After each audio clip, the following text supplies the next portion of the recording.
Muy buenos días, jóvenes del octavo año básico. Les saluda nuevamente en este año 2021 su profesor Alexis Salamanca. Y en esta ocasión, el primer video que vamos a realizar para la plataforma de YouTube va a ser acerca del síntesis de contenidos que hemos analizado hasta este momento en historia. Recuerde que esto le puede servir para la prueba que viene la próxima semana. ¿Ya? Comencemos entonces. ¿Cuál es el objetivo entonces de esta clase? Es reconocer los contenidos más relevantes analizados en la clase de historia. Comencemos, joven, entonces a analizarlas.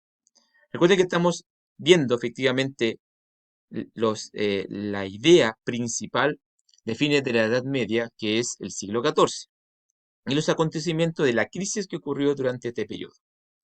Analizamos la hambruna que va a ocurrir específicamente entre 1315 y 1317, lo que va a provocar un aumento de fallecimientos enormes en Europa durante este periodo.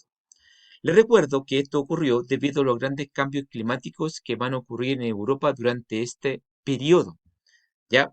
Es decir, inviernos muy crudos, veranos muy húmedos, lo que va a provocar que las cosechas lamentablemente se pierdan en numerosas ocasiones, o además que durante el verano la sal que era ocupada principalmente para poder preservar la carne estuviese muy húmeda, por lo tanto no se pudiese ocupar, eh, provocando una gran hambruna durante estos 2 años, donde no había producción, y posteriormente los efectos que van a provocar esta gran hambruna se va a permanecer en el tiempo.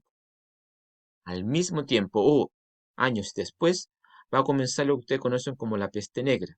Esta peste bubónica que va a afectar a todo el norte de Europa y también el sur de Europa, pero que va a provocar una alta mortalidad entre los habitantes de este continente durante el siglo XIV. Esta enfermedad que ustedes conocen que proviene especialmente de Oriente y se establecerá en Europa, va a provocar una gran mortalidad entre los habitantes de este tiempo. Y más encima, para rematar esta crisis del siglo XIV, va a ocurrir la Guerra de los 100 años, el conflicto bélico entre Europa y Francia, que también eh, fíjense, va a eh, provocar que la mortalidad todavía baje significativamente durante este periodo, lo que sin lugar a duda se conoce como la grave crisis del siglo XIV. Lo bueno, que esta crisis pasó, la guerra finalizó en su debido tiempo, la peste negra pudo erradicarse en algunas regiones principales del sur y el norte de Europa y nuevamente volvió las cosechas y el clima a comportarse como anteriormente existía.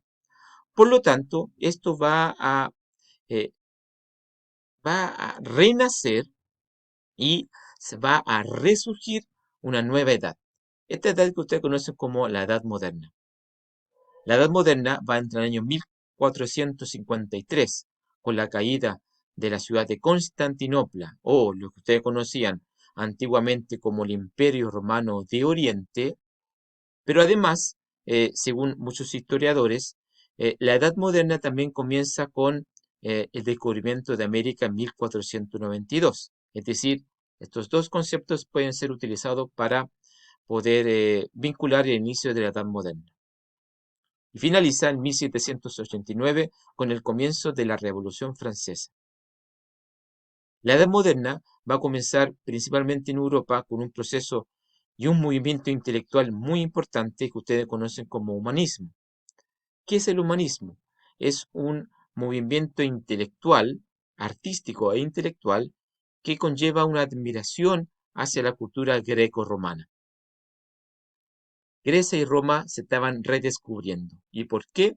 Porque, como ya habíamos comentado, muchos de los grandes sabios e intelectuales que estaban viviendo en Constantinopla tuvieron que emigrar de forma, obviamente, rápida hacia las grandes universidades y ciudades de Europa, tanto del sur como del norte. Por lo tanto, ellos empezaron a educar esta rica cultura de Grecia y de Roma que se había olvidado. Al respecto, por lo tanto, la cultura va a renacer. Y obviamente, jóvenes, lo más importante aquí va a ser el estudio del ser humano. Por eso también se conoce como que es una nueva idea antropocéntrica, en donde efectivamente el hombre va a ser eh, el centro de la literatura y de las ideas, sin dejar de lado, obviamente, a Dios. ¿Ya? Con el humanismo se va a comenzar a pensar racionalmente nuevas ideas. Estas ideas se van a plasmar en los textos. Y una forma para poder difundir las nuevas ideas va a ser el invento de la imprenta. La imprenta fue inventada por Johannes Gutenberg por allá por el siglo XIII, pero ya en el siglo XIV y en el siglo XV se va a masificar. Teniendo en cuenta la imprenta, se van a elaborar numerosos textos, principalmente la Biblia, entre otros, y a través de los textos se van a difundir las ideas del humanismo. Recuerden que anteriormente los textos eran copiados literalmente a mano. Por lo tanto, el tiempo por el cual se demoraba cada cada escriba o cada monje copiador era de 1 a 2 o 3 años. La imprenta, en pocas semanas, podía imprimir grandes volúmenes. Por lo tanto, la imprenta va a ser un pilar fundamental en la difusión del humanismo. Otro pilar fundamental que es muy reconocido por todos nosotros son los mecenas. ¿Quiénes son los mecenas? Los mecenas son familias, personas, grupos familiares con gran poder político, económico y obviamente militar, eh, que se concentraron en las principales ciudades de Europa, principalmente la de Italia. En Florencia vamos a tener a los Médicis, en Milán vamos a tener a los Sforza y en Venecia a los Borgias, ¿ya? Quienes eran ricos comerciantes con numerosas riquezas y que van a tender a proteger a los grandes artistas que eventualmente existían en esta época. ¿Para qué? Para que copiaran o tuviesen grandes obras artísticas greco-romanas en sus casas habitaciones, sus palacios o también en sus grandes mausoleos. El humanismo se va a establecer y obviamente vamos a darnos cuenta que existen importantes representantes de este mundo humanista, entre los que se destacan Dante Alighieri con su obra La Divina Comedia, el gran padre del humanismo, Francisco Petrarca. También destaca Juan Boccaccio con su obra El Decamerón. Todas estas obras, aunque no lo crean, no fueron elaboradas principalmente en la Edad Moderna, sino que fueron escritas durante la Baja Edad Media o durante las etapas de la crisis que comenzamos a analizar al principio de esta clase, en el año 1300, 1400. Pero ya el humanismo ya se había establecido, de hecho, en estas ciudades. Durante la Edad Moderna va a resurgir nuevos humanistas, como Erasmo de Rotterdam, con su Elogio de la Locura, una crítica a lo que ocurría en la Iglesia Católica y Cristiana en esa época. Además, Tomás Moro, con su Utopía, es decir, un texto que habla de un mundo en donde la igualdad es algo que se puede realizar. Y por último, Nicolás Maquiavelo con su obra El Príncipe, un texto político en donde se le orienta a cualquier gobernante a realizar las obras necesarias para que su Estado pueda prevalecer. Estos son, y otros, ¿verdad?, grandes humanistas que van a existir durante esta época.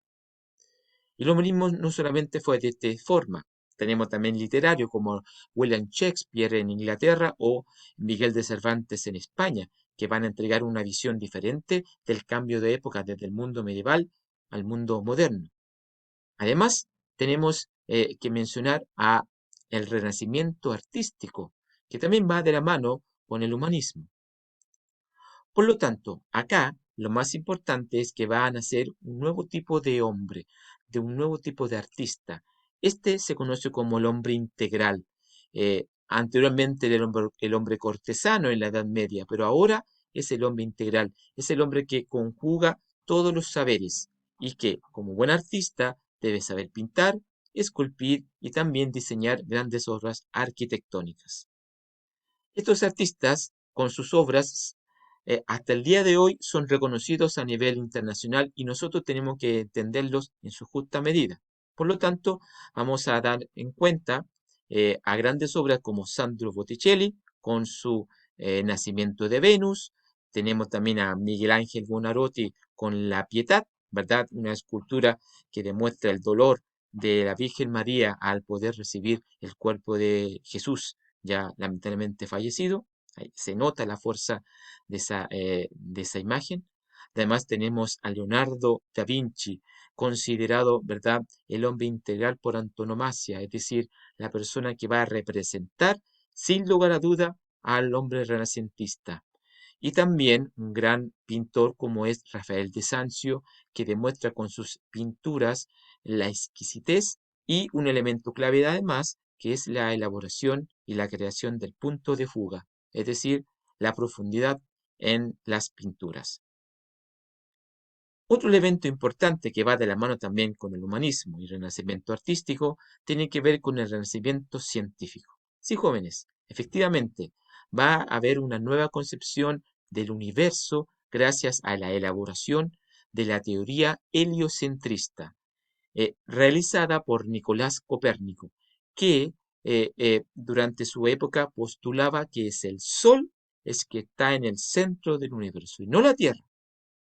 Lamentablemente Nicolás fue perseguido por la Inquisición y por la Iglesia y por muchos y otros intelectuales porque iban en contra, ¿verdad?, del ideal de esa época, que era el geocentrismo, la Tierra al centro del sistema solar.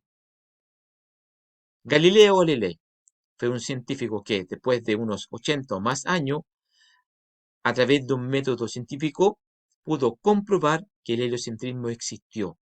A través de su estudio del telescopio, demostró que efectivamente el Sol estaba en el centro del sistema solar. Pero, sin lugar a duda, la teoría de la ley de gravedad universal, impulsada por Isaac Newton, va a prevalecer sobre las demás y va a ratificar de una manera concreta que efectivamente el Sol está en el centro del sistema solar, por su gran fuerza que efectivamente hace que la Tierra gire alrededor de ella. ¿Por qué? Esta fuerza, ¿cómo se denominaba? Fuerza de gravedad. ¿Cómo los científicos lograron realizar estos grandes esfuerzos, estas grandes teorías y comprobarlas? Obviamente a través del método científico que ya a partir de la edad moderna se va a establecer. Observación de los objetos naturales, hipótesis, ideas preconcebidas para dar explicación a esos fenómenos, un proceso de experimentación que puede ser al interior o no de un laboratorio y finalmente sus conclusiones que a la larga van a llevar a establecer verazmente una teoría. Bien, jóvenes, estamos entonces en este momento ya claramente establecido la síntesis de estos contenidos. Nos estaremos viendo en la próxima ocasión y espero que estén muy bien durante este proceso de pandemia que estamos viviendo en Puente Alto, Pirque y sus alrededores. Nos estaremos viendo, jóvenes, hasta la próxima ocasión. Cuídense, por favor.